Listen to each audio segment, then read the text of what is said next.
Ang mga babae, minsan mahirap talaga intindihin. Kaya for this video, I'm gonna give you some lines ng mga girls and kung ano talaga ang ibig sabihin nila. Kapag nagpapaalam ka at sinabi ng babae na ikaw bahala, ibig sabihin nun, ayaw niya, wala kang choice. Alam mo na nga na hindi siya papayag, nagtanong ka pa. Kapag tinanong ka ng babae kung bakit mo nilike yon, ibig sabihin niya, i-unlike mo na kung ayaw mo ng issue. Kapag may pinakita siya sa iyong picture ng magandang babae, tapos tinanong ka niya kung maganda ba siya, tinetesting ka lang niya. Ibig sabihin nun, mas maganda ba siya kaysa sa akin, kaya dapat ang sagot mo, mas maganda ka pa rin. Kapag tinanong ka niya, pumayat ba ako? Ibig sabihin nun, nag-e-exercise siya, nagda-diet siya, nag-e-effort siya, kaya dapat ang sagot mo, oo nga no, pumayat ka. Kapag magkasama kayo at sinabi niyang, uuwi na ako, ibig sabihin nun, ihatid mo daw siya. Pag tinanong ka ng babae, aalis ka. 4 questions yon. Saan ka pupunta? Anong oras ka babalik? Anong gagawin mo ron? At sino yung mga kasama mo? Kapag sinabi niya na, sige, doon ka na sa mga kaibigan mo, ibig sabihin nun, huwag ka nang umalis, stay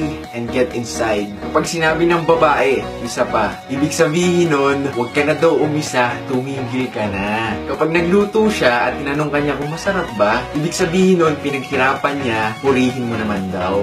Kapag nasa labas kayo at sinabi ng babae, ako na magbabayad, ibig sabihin nun, makipag-unahan ka na, gumastos ka. Kapag niyayaya mo siya at sinabi niya, saka na lang, ibig sabihin nun, konting pilit pa.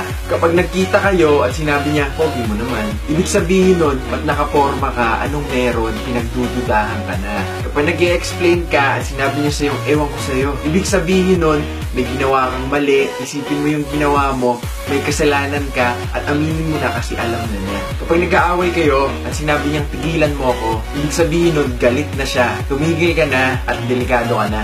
Pero sabi nga nila, ang mga babae, parang abstract painting. Kahit minsan, ang hirap intindihin, maganda pa rin tingnan.